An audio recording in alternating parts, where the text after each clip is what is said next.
The Giant's Causeway in Northern Ireland. Um, Thousands of these basalt columns, Mm-hmm. they're hexagonal and they're just jutting out of the sea. Yeah, I go. It's a site Unbelievable. that draws almost 1 million visitors a year. Yeah. It's like nature just decided to pave a pathway right into the ocean. It's remarkable. But what really gets me is how this place is both a scientific marvel and has this age-old legend. It really is this very unique blend of a place. We Yeah. have this incredible geological story, Right. millions of years in the making, Yeah. and then we have this just fantastical tale of giants battling it out. It's like they both explain the same thing, Exactly. this breathtaking phenomenon. Yeah. So let's start with the science. How did these geometric columns even come to be? It's not every day you see perfect hexagons in nature. Well, you have to imagine this molten lava, right, specifically basalt, Okay. flowing and cooling over time. As it cools, it contracts and cracks, but not in a random way. The basalt's molecular structure forces these cracks to form in this hexagonal pattern. Yeah. So think of it like a giant mud puddle drying up and cracking, Okay. but on a much grander scale Right. and with more geometric precision. Yeah, it's amazing how specific conditions have to be to create something like this.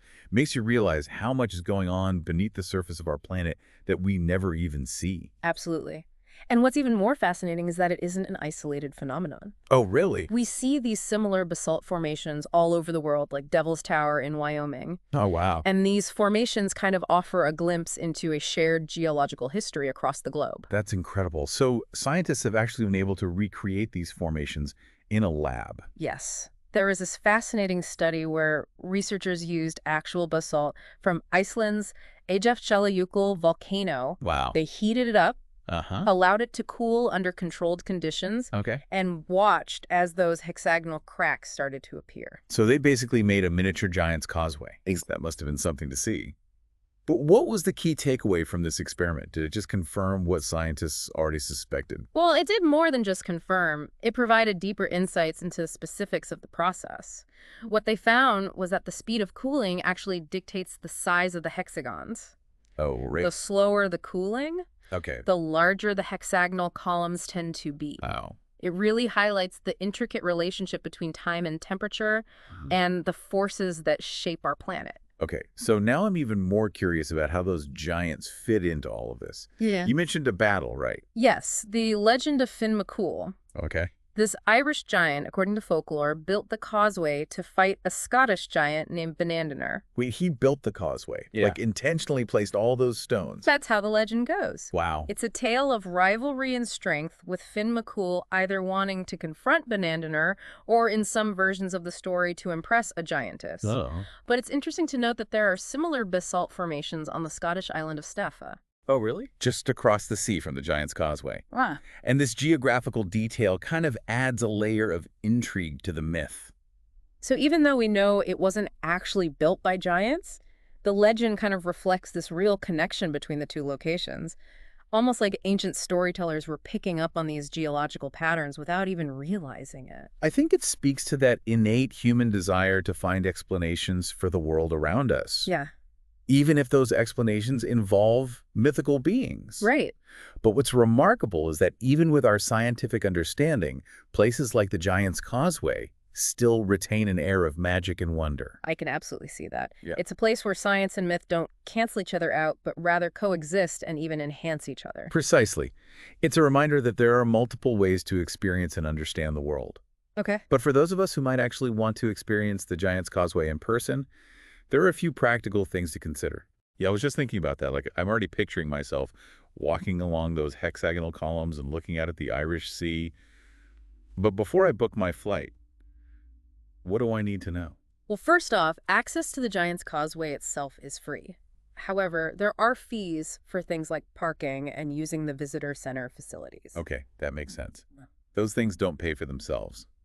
But what about the experience itself? How long should someone plan to spend exploring the site?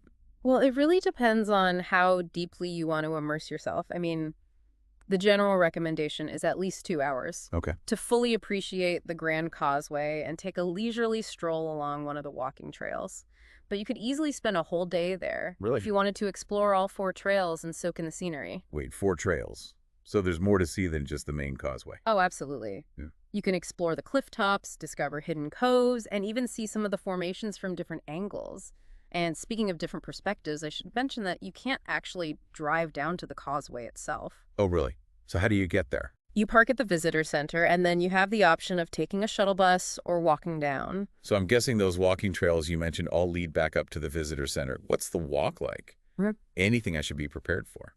Well, they say going down is a piece of cake, but the walk back up can be a bit steep in places. Oh, So comfortable shoes are a must. okay. And remember, those giants might have had an easier time with the terrain than we do. Ha, that's a good point. I can already feel my calves burning just thinking about it. But it sounds like it's worth the effort. It definitely is. And if you're planning a visit, especially with a group, it's always a good idea to book in advance. It can get quite crowded, especially during peak season, so booking ahead can save you time and hassle. Great advice. It sounds like the Giant's Causeway is one of those places that truly lives up to the hype.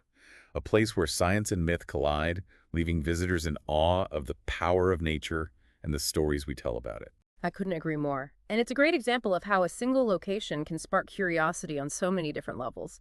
Whether you're fascinated by geology, mythology, or just the sheer beauty of the natural world, the Giant's Causeway has something to offer. It's amazing how a place like this can capture our imagination for centuries, inspiring both scientific inquiry and fantastical legends. It makes you wonder which explanation is more satisfying. The slow, intricate forces of nature crafting these columns over millennia, or the image of giants striding across the landscape, shaping the world with their bare hands. I think the beauty of the Giant's Causeway is that it speaks to both our rational understanding of the world and our innate desire for stories that transcend the ordinary. It's a reminder that even in a world increasingly driven by science and technology, there's still room for wonder and a sense of the mythical. Absolutely.